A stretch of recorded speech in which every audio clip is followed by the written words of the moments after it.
Dear friends,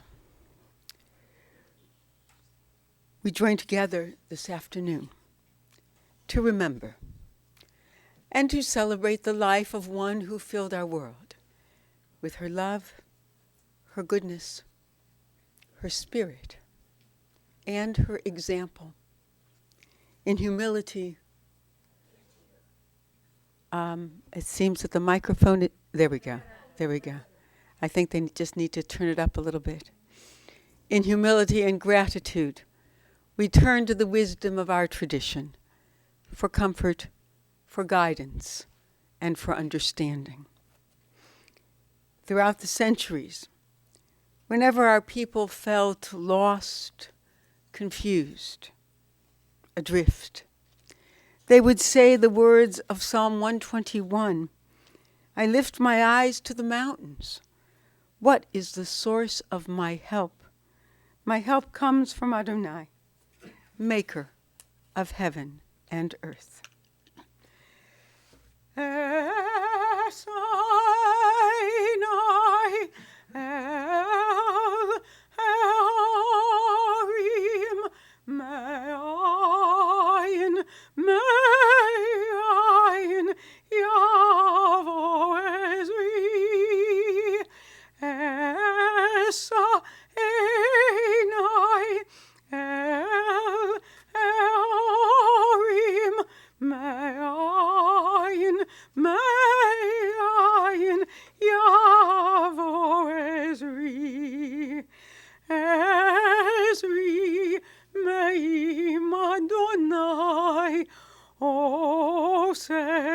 Shamayim varetz Ezri Me'im Adonai Osei Shamayim varetz.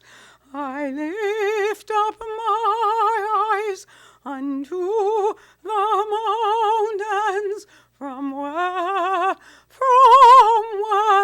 does my help come? Esainai El Harim Me'ayin Yavo Ezri. Adonai, what are we that you have regard for us? What are we that you are mindful of us? We are like a breath. Our days are like a passing shadow. We come and go like grass, which in the morning shoots up renewed, and in the evening fades and withers. You cause us to turn to dust, saying, "Return, O mortal creatures." Would that we were wise, that we understood whither we are going. For when we die, we carry nothing away. Our glory does not accompany us. Mark the wholehearted, and behold the upright. They shall have peace. For those of you for whom the 23rd Psalm is familiar, I invite you to join with me. The Lord is my shepherd, I shall not want. He maketh me to lie down in green pastures. He leadeth me beside the still waters. He restoreth my soul. He guideth me in straight paths for his name's sake. Yea, though I walk through the valley of the shadow of death, I will fear no evil, for thou art with me. Thy rod and thy staff, they comfort me. Thou preparest a table before me in the presence of mine enemies. Thou hast anointed my head with oil. My cup runneth over. Surely goodness and mercy shall follow me all the days of my life, and I shall dwell in the house of the Lord forever. We have already begun to learn that in the rising of the sun and in its going down, we remember her. In the blowing of the wind and in the chill of winter, we will remember Marlene. In the opening of buds and in the rebirth of spring, we will remember her. In the rustling of leaves and in the beauty of autumn, we will remember her. In the beginning of the year and when it ends, When we are weary and in need of strength, we will remember her. When we are lost and sick at heart, when we have joys we yearn to share, we will remember her. So long as we live, she will now live, for she is a part of us as we remember her.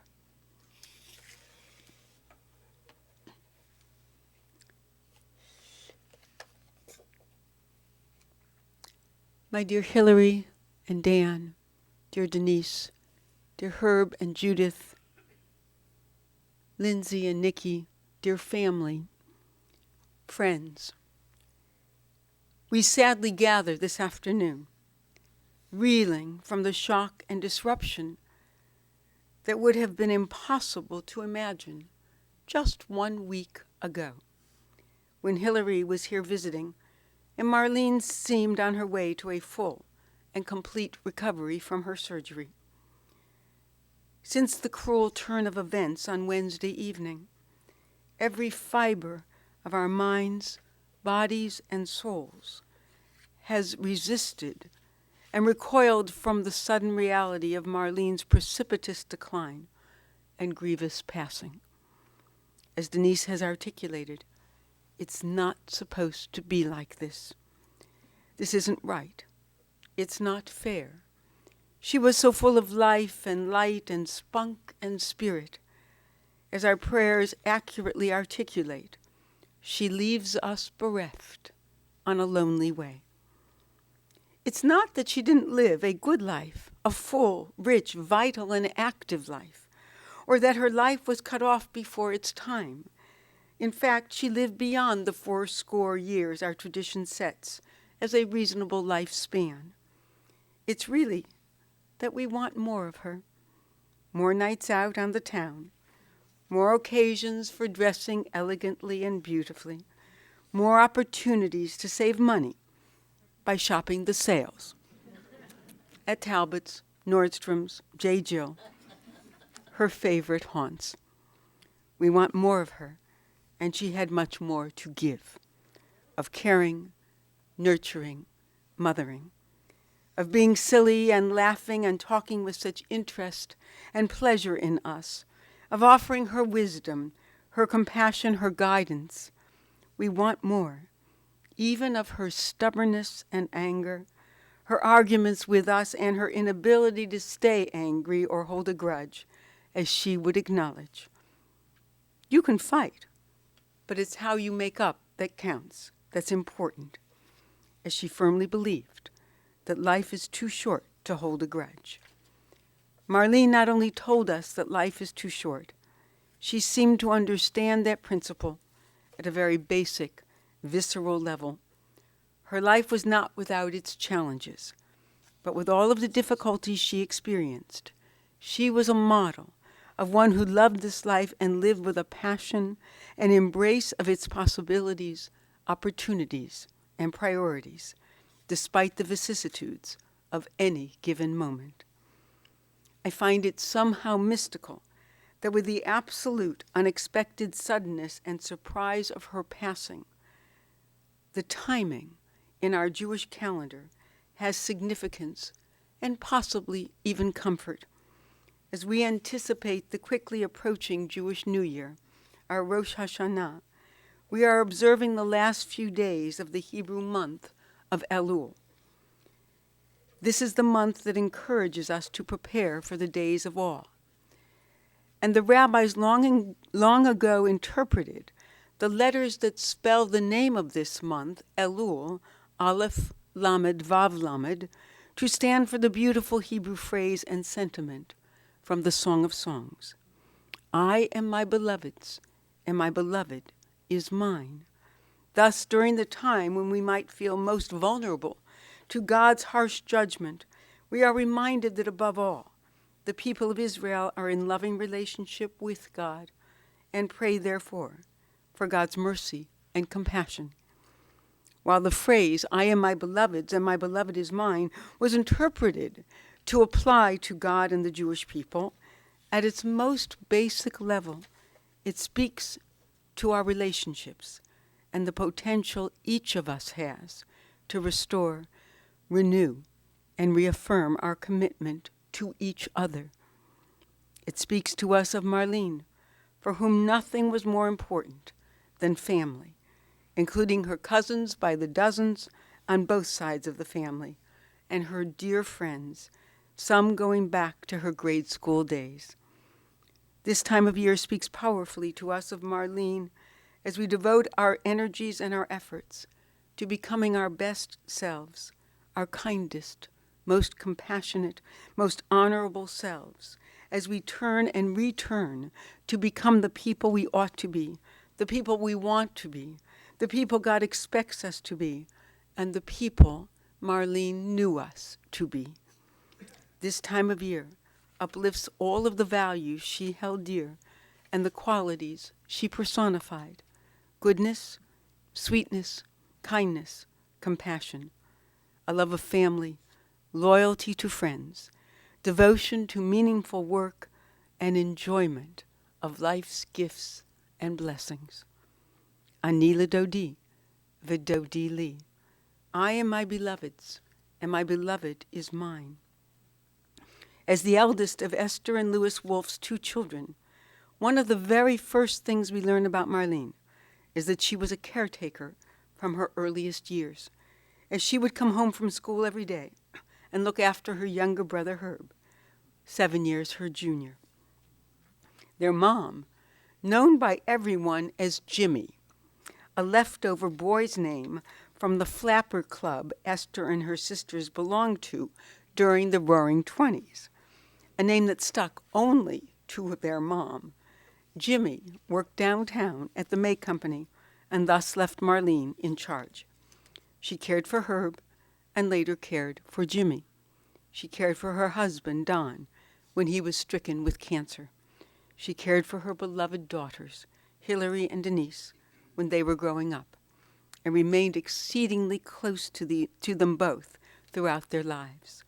She was particularly fortunate in her relationship with Denise, even while they both maintained their independence. As Denise described, they lived 70 steps away from each other in the upper and lower levels of their complex. Anila Dodi, Vidodi Li. I am my beloved's, and my beloved is mine. Marlene was born into a large, close, Eastern European Jewish family in the ethnic, multicultural Kinsman neighborhood.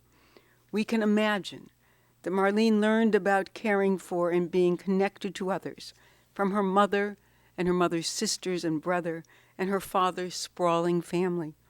Marlene and Herb enjoyed typical family experiences as kids at Euclid Avenue Beach, at the Forerunner to Camp Wise in Perry, Ohio, where Marlene was a camper and a counselor, at Indians games and on road trips in their father's station wagon. A favorite destination when Marlene was a bit older was to Florida, where she seems to have indulged her enjoyment of purple passions, a drink made of grape juice and vodka. I'd never heard of it before. And according to Hillary, I think it doesn't exist anymore. Just a few weeks ago, Marlene attended the 65th reunion of her Brush High School class. Her family moved to South Euclid in the early 50s, and Marlene was in sororities in high school. She had many friends, some of whom were at the reunion, where she had a terrific time. After high school, Marlene trained as an X-ray technician. She worked for many years at Menora Park doing X-rays and lab work. For part of the time that she worked there, her mom, Jimmy, and Aunt Rose volunteered. It was, as it was so often, a family affair. It was another family affair when she was fixed up on a blind date with Donald Cohn and married him 3 months later on August 19th, 1963. Together they welcomed the greatest blessings of their lives as first Hillary and then Denise arrived to complete their family. Hillary was just 28 years old and the new mother of Lindsay when Don passed away in 1993. His passing left Marlene with a challenge. She had to find herself, to return to herself, to become independent. It didn't happen overnight, but she found reserves of strength and resilience she may not have realized she had. She created a whole social life for herself based on both old and new friends. She was, after all, a third-generation Maj player who had her lucky Maj socks and her favorite Maj evening treats, always with a cup of coffee. She explored walking destinations in the old Acacia Park and metro parks. She loved to go out for dinner, all dressed up, and found acceptance and camaraderie with Denise's friends, who welcomed her and thoroughly enjoyed her youthful personality, her love of a good joke, her quick wit, her intelligence, her silliness, her sociability, her upbeat, positive nature. She was fun, and fun to be with. Her age seemed irrelevant. She embraced life's gifts of friends and social relationships with vigor and enthusiasm. She was a great cook who made the world's best chicken parmesan, veal scallopini, and especially apple cake. When Don was alive, she would throw wonderful dinner parties with her delicious cuisine, her beautifully set and appointed table, her two great assistants, Hilary and Denise, serving drinks, and their numerous friends. It seems Hilary and Denise learned to drink from finishing off the drinks the guests left. Marlene loved to garden, only flowers, especially roses. She was devoted to her cat, Precious, whom no one else ever saw, as Precious was equally devoted only to her. She was a voracious reader, which gave her enormous pleasure all of her life, and frequently kept her awake until the early hours of the morning. She was a one-time bowler and a devoted member of our congregation, especially our sisterhood, where she greatly enjoyed the social programs and relationships. Anila Dodi, Vidodi Li. I am my beloved's, and my beloved is mine. When Hilary and Dan Rosenbaum married, Marlene embraced Dan as a true son, never as a son-in-law. And when Lindsay and Nikki came into this world, her family and her heart, her joy was unbounded. She gloried in their accomplishments. She loved when they stayed overnight with her, and she was not reticent about her feelings when an opportunity for Dan meant they would be moving to Charlotte, North Carolina. You may just as well throw me in the grave right now. She survived that challenge, but never tired of hearing about her granddaughter's exploits, of talking to them, of visiting, and of looking forward to enjoying many special moments in their lives. She was a loving, proud, comforting, and wise presence in her family's life. She knew how to guide, suggest, counsel, and empower. She set a standard and an example of caring for others. As Marlene had talked every day with her mother, so she and Denise maintained that tradition, and Hilary and Marlene spoke at least a couple times a week, when Marlene loved to hear every detail of Hilary and Dan's lives, as well as those of her granddaughters. But it is Denise whose best friend has been so inexplicably and precipitously taken from her. As Hilary said, they were two peas in a pod. Theirs was a unique relationship of mother and daughter, guardians, caretakers, confidants, and comforters of each other. Even when they had occasional disagreements, they knew they were there for each other. Denise felt her encouraging, supportive, and inspiring presence. Marlene drew strength, resilience, ease, and joy from Denise's blessed presence in her life, and from Hilary and Dan's presence in her life. We pray that Denise will find comfort and healing from her memories and the knowledge that she was there for her mother, literally 24/7, with love, care, devotion, and compassion. Marlene evoked from her loved ones what she herself had given so fully throughout her life.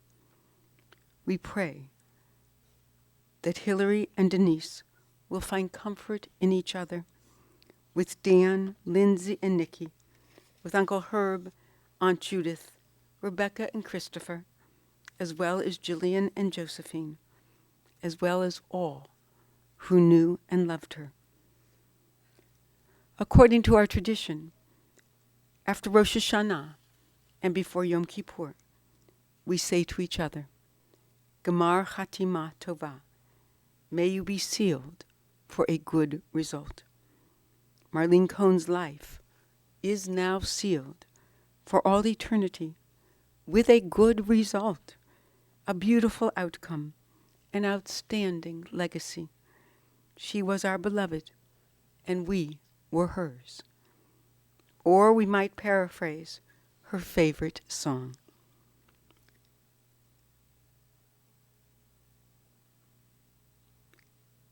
You smiled. You smiled, oh, and then the spell was cast. And now you are in heaven. Your memory will last. Zichrona livracha. May the memory of our beloved Marlene Cohn be always for blessing. And let us say, Amen.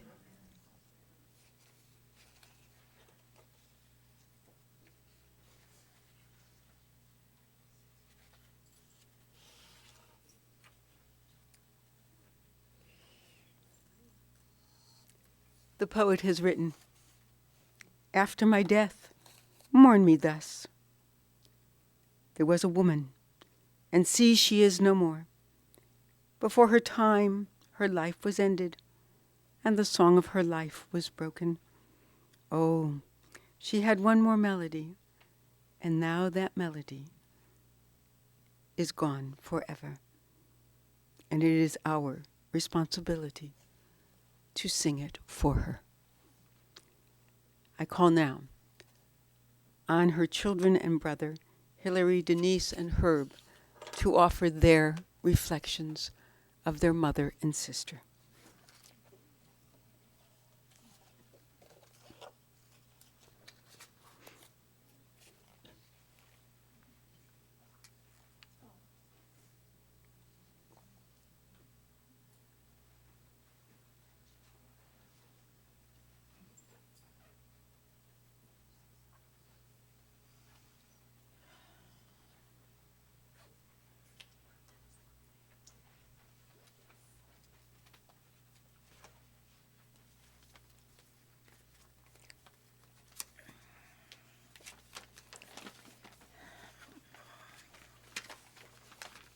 Thank you for coming.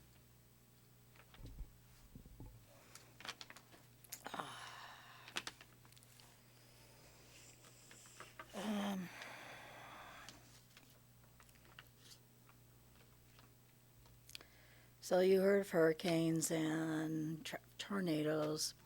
So every time there was one in the southeast of the United States, like in North Carolina, Mom would call me. Are you okay? Yeah, Ma, I'm in Matthews. It's outside Charlotte. I'm not at the beach. I'm fine. But she always called just to make sure we were safe. My love of shopping and my love of working at J. Jill is, of course, through my mom. Because she just thought shopping was the bee's knees. She loved retail. My grandmother worked in retail. I work in retail. It was a lot, it made her happy.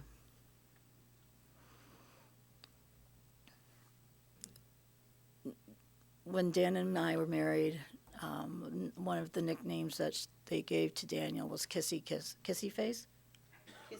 Kissy Face. And kind of stuck for a while until Lindsay and Nikki were born. And the joy of her life with knowing of her precious granddaughters really meant a lot. And yes, when we left Cleveland in 2005, it did break her heart. But Mom and Denise did babysit the girls, and as good grandmothers go, you do spoil your grandchildren because that's what you're allowed to do and give them back to the parents to fix them up.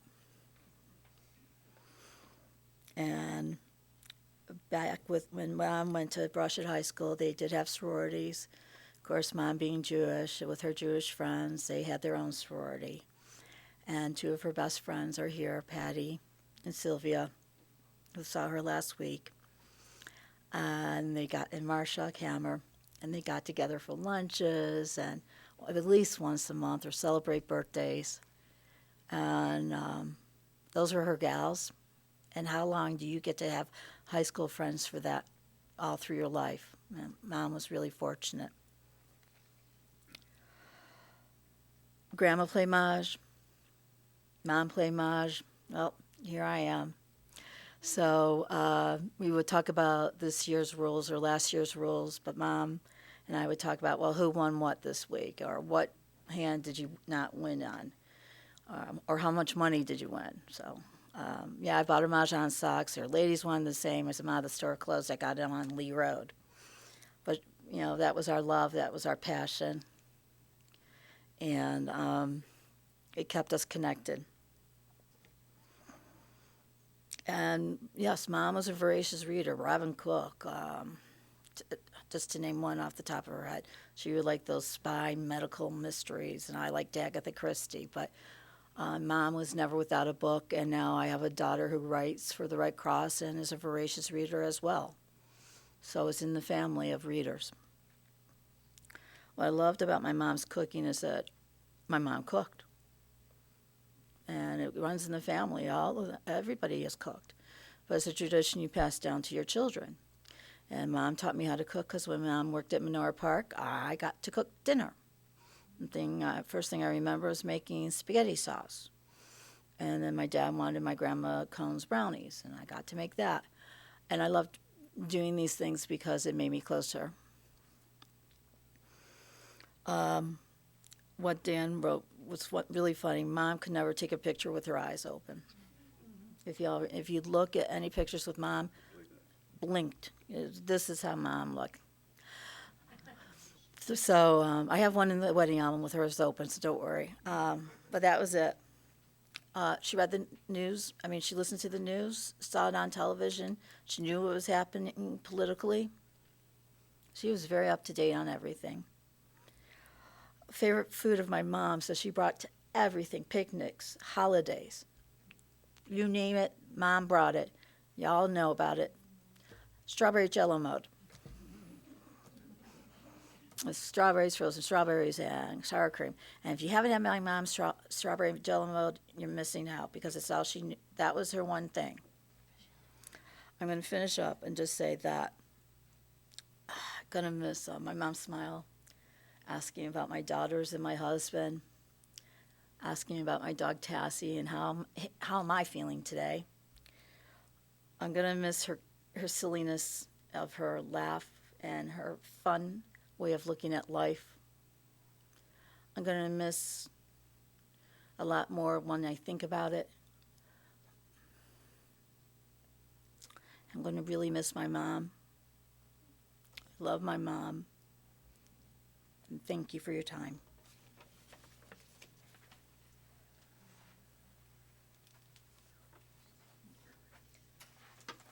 Good afternoon, everybody. I wanted to thank you so much for coming out today.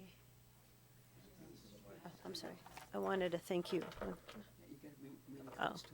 I have a big mouth anyway, so, I just, I wanted to thank you for taking time out of your busy day to be with a wonderful woman, Marlene, Mom, mother to Marlene, mother to Hillary, mother to Denise, and several people in the audience that had the pleasure of calling her Mom. My mother, as my sisters indicated, and I think we all know, was a very joyful, special woman. As Cantor Sager said, she wasn't only a caregiver, but a nurturer and a confidant. And they say all you need is one good friend in the world. That's what I had for 52 years. She's represented today by different various groups of people, from the Hamilton House to the Maj groups, to the people here that we used to be out socially and go out to Sugar Falls with. My mother liked everybody, and it seems like everybody liked her. Growing up, she always said, people know how to fight, but you have to learn to make up and forgive. In my life, I think I've held grudges that I don't know why, out of stupidity, out of stubbornness. But when my mom showed me that she can be compassionate and warm and trusting, it rubbed off on me. And that's one thing I'm trying to work on a day at a time. My mom was an animal lover, and her cat's name is Precious, who unfortunately only came out with my mother. So she used to call me on the phone and say, guess what? And I said, what? She goes, Precious talks. I go, what cartoon are you watching? I said, she doesn't talk. I said, my cat says ma or whatever, or barks at me if she wants to eat, and she's a cat. She goes, no, my cat talks. And now that I think about it, she probably did. My mother enjoyed company. My mother enjoyed people. She says life is for the living. She taught me when you go out, I guess when you go to the doctor, you should wear clean underwear and lipstick. But you go out to dress to impress. You dress for yourself. And my mother was someone that always dressed impeccably, looked impeccable. And she always knew how to give me tips and just help me, mold me to be a better person. At times, my mom's life was complicated. But I'd like to think that we had family and friends that got her through it. I'm for certain that with our strength, my sister Hillary, my Uncle Herb, and myself, that we were able to sometimes ease her burden of whatever was on her mind. I don't know how I'm going to go day by day and get through this, not knowing that she's not 70 steps away from me. But I have a room of family and friends that will remind me every day on how great a person she was. And I lived 52 years with a woman, my mother, my mommy, who once said to me when we were going out, she goes, you keep me going. And I looked at her and I said, you keep me going too. So I'd like to think of her looking over us, keeping us all going. Just try to remember something positive, her smile, her laugh, her quick wit. And just maybe one day that'll be applicable to your life as it is to mine. I'm a better person because she was here for me. I don't like the fact that I won't have her upstairs. But I've had all this time with her and I was blessed.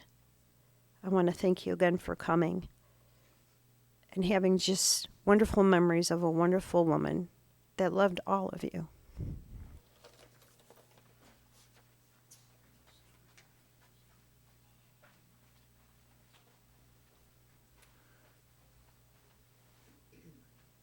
I have the difficult task of following these two people that gave such beautiful eulogies, really beautiful. So I don't have any notes because I thought to myself, if they say everything, I'll just say thank you for being here. But that's how I wanted to start this anyhow. It's so important to all of us that people that were close and knew Marlene are here today. As difficult a day as this is, you are here celebrating her life. And I want to say I really appreciate that. I really do. That means so much to me. But I wanted to talk a little bit about the headline of Marlene's day here. And the headline was, "A very sad and shocking day." And I know it has relevance. It is sad. But honestly, it's not shocking. It's not shocking, and I'm going to reserve the word shocking to substitute it at the end of what I'm going to say today with another descriptor for Marlene. Sad. Marlene died at the age of 83, and her mother, my mother, died at 86, and my dad died at 84. So that was 20, 30 years ago. She died before her given time, even though biblically it says she lived beyond those ages. So she died too soon. And I want to take you back, and I know as I look around, a lot of you here were at my sister's 80th birthday party, and we had a good time. Lots of laughs. And I remember at that joyous day, my role is to roast Marlene, and I said, 80 or 60 or 70 is the new 80.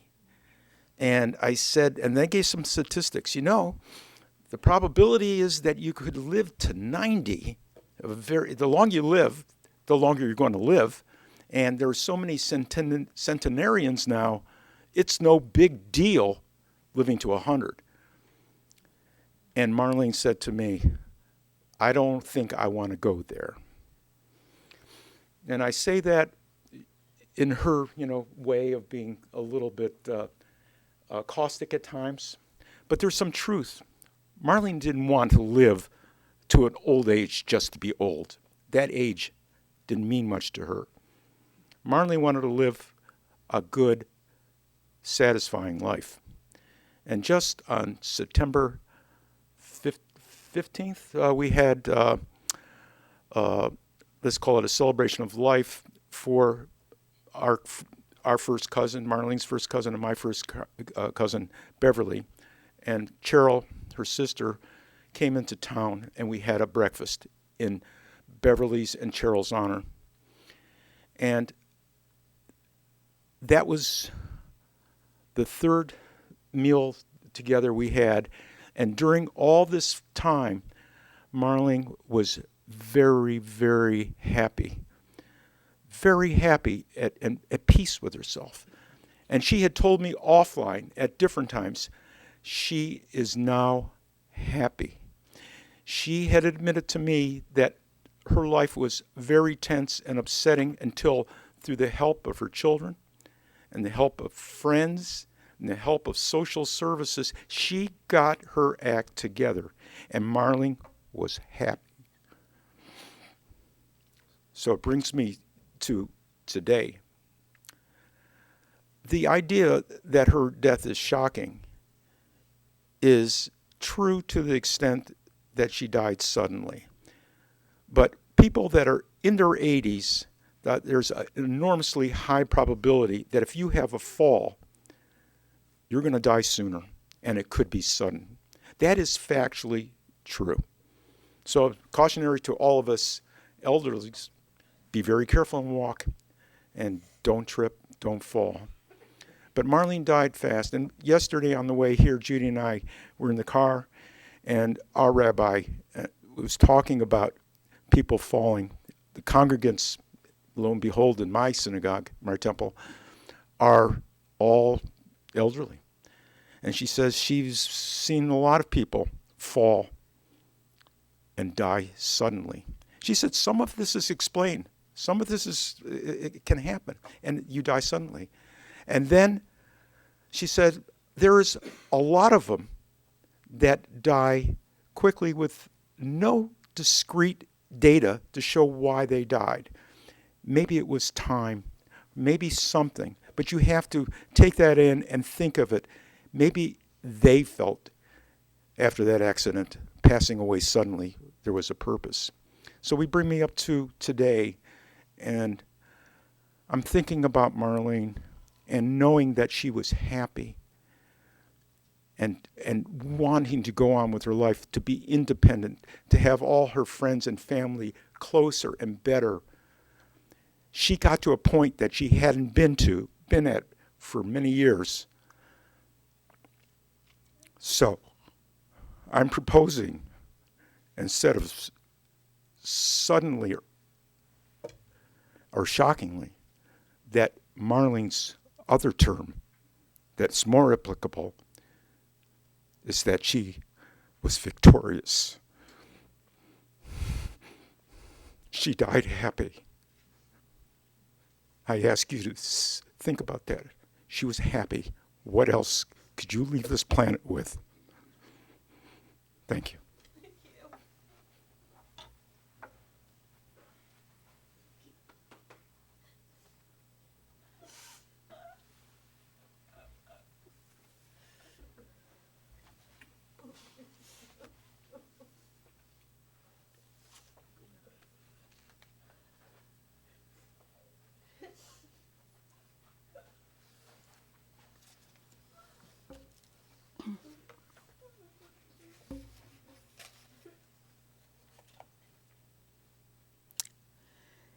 Thank you for your beautiful reminiscences. O God, you give us loved ones and make them the strength of our life, the light of our eyes. They depart and leave us bereft on a lonely way.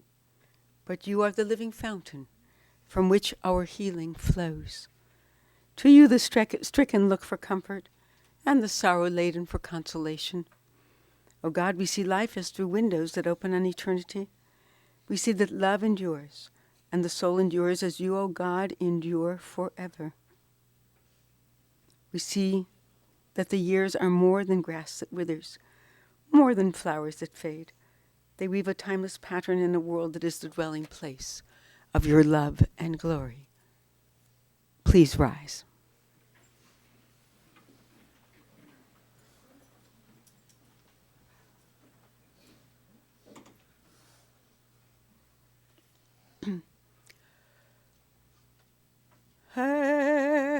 מלא רחמים, שוכן במרומים,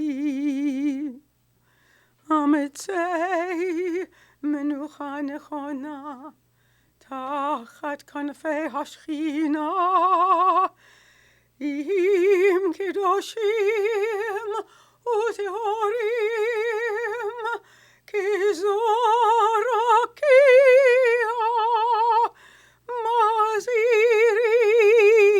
מזהירים את נשמת היקרה שלנו שהלכה לעולמה. בעל הרחמים יסתירה בשאת הכנפיו לעולמים, ויצרו החיים את נשמתה. אדוני הוא נחלתה, ותנוח בשלום על משכבה, ונאמר